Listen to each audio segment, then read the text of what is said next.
Majo John Madden right next to the port of Veracruz, and I've got a guy next to the car here who's blowing conch shells. I have not bothered to clean the windows of the car because even though they're tinted, they're not dark tinted, and the dirt on the windows gives me extra privacy because I'm right next to a walkway where during the holidays, the first week I was here was the New Year's holidays when kids were still out of school, and this place was loaded with vacationers, and walking by on this walkway really all hours of the day and night. But that guy's pretty fascinating. He's a diver, and I've seen him diving in I guess they call this the lagoon part of it over here, and he dives for the conch shells and cleans them and sells them. Pretty interesting guy. It's great to be back by the shore. For a year and a half, I've been a creature of beaches in Texas and Mexico. But for 3 months, I was up in the mountains in the big city of Xalapa. And now I'm back for 9 days now. Xalapa is a spectacular city with terrible weather. It's way up in the mountains, ringed by cloud forests and extinct volcanoes. Pretty fascinating. Full of indigenous influences and semi-intact indigenous towns around there, around the mountains, but terrible weather. And an ongoing learning for me that I'm going to talk about here as I digest my relationship with Jennifer back in Chicago 25 years ago is in the interests of love, my love for Xalapa, I put up with stuff that I shouldn't put up with. There it was the weather. I put up with the terrible weather. Overcast, rainy, cold. A day would start great and you knew 90% certain that it was going to turn terrible as the day went on. And getting out of there, finally saying, no, I'm not willing to put up with this weather, and I'm not going to go to Mexico City because it's going to be more mountains, it's going to be more cold, not as dark. And I miss the beach a lot. 2 years ago, swimming in a puddle outside of Louisville, Kentucky, I was swimming in a river that was mostly dried up and had big pools because it was still running underground. And there were 3 or 4 feet deep pools that were dirt, mud at the bottom. But in one of them, I got to swimming, and I'm an old lap swimmer, and before that, a guy who loves to swim long distances in deep water, Lake Michigan in Chicago, another lake up in Wisconsin, and I realized this is so healing for me. And then I swam in a man-made lake, a very nice lake, and when I came up, I said to my Pancho, my dog, I said, "What's with this gravity shit?" I was weightless. I was returning to oneness, which is what swimming in deep water does for me. I go back to oneness, and you're meant to. It's available to everybody to have that experience.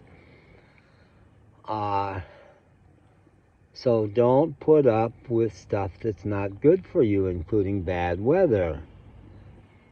Now, I just finished a video where I vented about I'm really exploring affairs of the heart big time. Since my relationship with Jennifer, which left my heart in tatters 25 years ago in Chicago, I haven't had a big one since. Nope. And it was partly because I also, before I met Jennifer, while I was dating Jennifer, she said to me, you know, you've been doing all this work on your sex abuse, which I had just uncovered a few months before after it had been suppressed for a long time. 60 years, 40 years, 50 years, and it came back in dreams and blew me apart. And when it blew me apart, I was looking bad. A guy who never had suffered from depression and still was not suffering from depression, but I was in very deep pain, and did all these groups and stuff to heal from sex abuse. But Jennifer said, go to Dan O'Grady. She had, I think, worked for him at one point as his admin person. or maybe she saw him, I don't know. But she said he's really good with men with sex abuse, and he was. I killed my abuser in so many different fantasy ways and really got shit off my chest. But I was still taking, no, I wasn't taking the meds yet. But it was such deep pain, it kept coming back.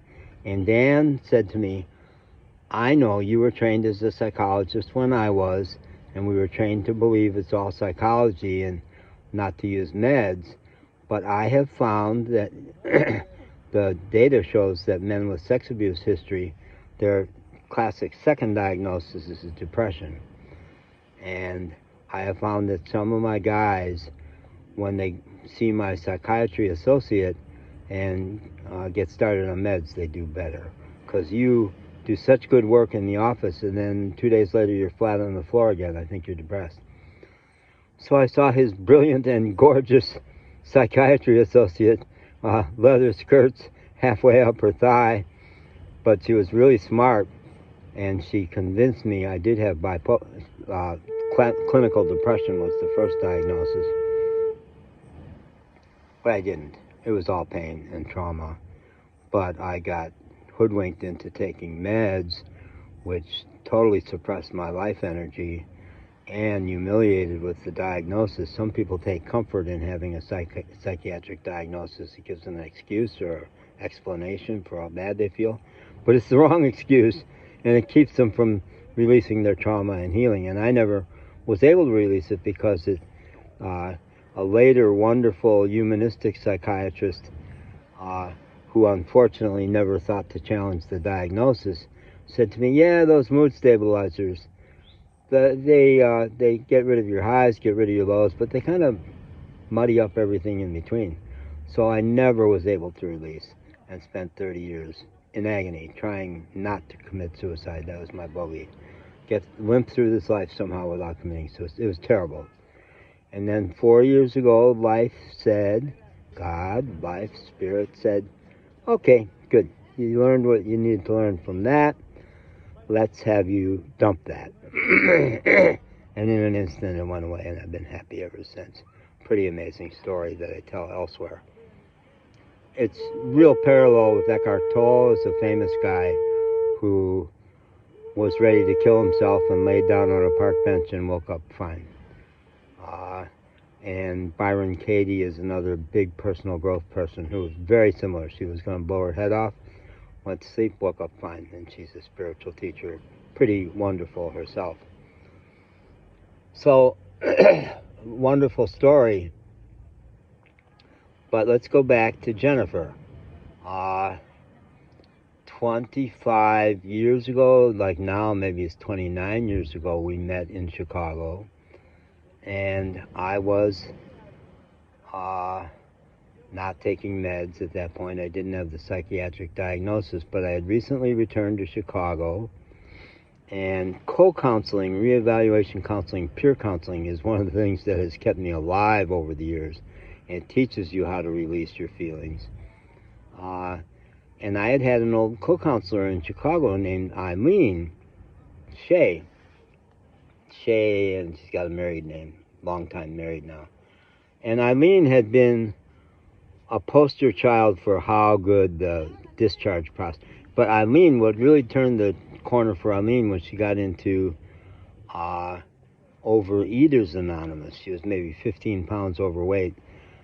But when she got rid of the weight, then she started to get happy, and she hadn't dated for a long time, and she started dating, and she did a really good job of when a guy wasn't right, she'd dump him and move on to somebody better, and then finally she got Todd, who is a mensch. He's an awesome man, and they have an awesome marriage and an awesome family. She was not married yet, I don't think. No, I don't think so. But she was still in Chicago, and I returned to Chicago from, I think I had been in Cincinnati. I think that's right. And I got together with Eileen, and she says, you've heard me talk over the years about my friend Jennifer, my best friend. And she had a lot, because she really loved Jennifer. Well, you actually have met Jennifer. And she showed me pictures of Jennifer and I dancing at Eileen and Todd's wedding, so she was married. And I couldn't even remember her because I went to that wedding with my old roommate, Debbie, who I had always had a thing for. And between the wedding and the reception, I said to Debbie, you know, I always had a thing for you. And Debbie said, well, I always had a thing for you. Didn't you know that? I said, what? So at the reception, I was all about Debbie. And didn't even remember dancing with Jennifer, although she's beautiful and a wonderful dancer. But there was the picture, and Eileen says, I want you to meet her. You know, who knows? She's in Chicago here. It might work out. And in a way, it did. We had a 4-year, incredibly strong relationship. We loved each other quite passionately. But I ignored the warning signs. I was living in a lovely apartment right next to Lake Michigan in Rogers Park, which was a neighborhood that had a bad reputation. It had been tough, but it no longer was dangerous. And we were all keeping it a secret because then we couldn't afford to live there. And so we were making out on my new sofa. I had a gorgeous new Santa Fe style sofa. We were making out for the first time, and we were getting excited. And all of a sudden she stopped cold and said, what am I doing? I'm taller than you. My hands are bigger than yours. Your skin is softer than mine. She just really went for the gonads there. And I was shocked and floored and pretty traumatized. It took me a day to get over that one, but I got over it, which I kind of shouldn't have. And she did another thing where she said, you know, I tell all my friends how wonderful you are, and you say all these great things to me, because I'm really about validation and affirming people, cheerleader, and I don't say anything nice to you. I don't tell you any of the things I tell my friends about how wonderful you are. What's up? And I thought, this is a breakthrough, right? This is a breakthrough. She's getting it. She's understood. Instead of, you know, I could have responded with, yeah, that's kind of true. That sucks. But I didn't. I didn't take the warning sign in that. I went to, oh, good, so now this is going to get better. But it didn't. She did one magnificent thing. Was that one day we were